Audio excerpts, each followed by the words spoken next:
celui qui sait ralentir et ne pas exprimer sa colère de prime abord, celui qui est maître de ses émotions, eh bien, il est plus fort que Superman. C'est ce que ça veut juste dire. Ça veut juste dire, imaginez les héros qui peuvent faire des exploits, eh bien, il ne vaut rien s'il ne sait pas se contrôler, s'il ne sait pas se maîtriser, s'il ne sait pas être maître de ses émotions. Jacques chapitre 1, versets 19 à 20. Jacques chapitre 1, versets 19 à 20.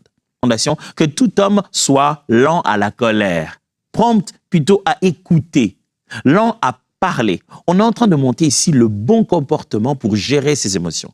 Quand quelqu'un veut bien gérer ses émotions, il doit être capable de les comprendre, de les réguler et de comprendre aussi les émotions des autres. Et il doit surtout être capable d'écouter. Il dit parce que même si tu es fâché, même quand tu exprimes ta colère à fond, ça n'accomplit pas la justice de Dieu. La maturité dite émotionnelle est l'expression même de la maturité spirituelle. Regardez Jésus-Christ, l'exemple parfait. Jésus sait contrôler ses sentiments. Il sait contrôler ses émotions. Au moment d'exprimer sa colère, et regardez, Jésus est très fâché sur ce qu'il voit dans le temple. Il est vraiment fâché. Il chasse les vendeurs. Mais quand il finit de faire ça, la minute qui suit après, la Bible dit qu'il s'est mis à guérir des malades. Donc, il est capable de quitter cet état-là vers l'état de guérison de malades. Il n'était pas fâché il y a quelques minutes là. Mais il a appris où placer sa sainte colère.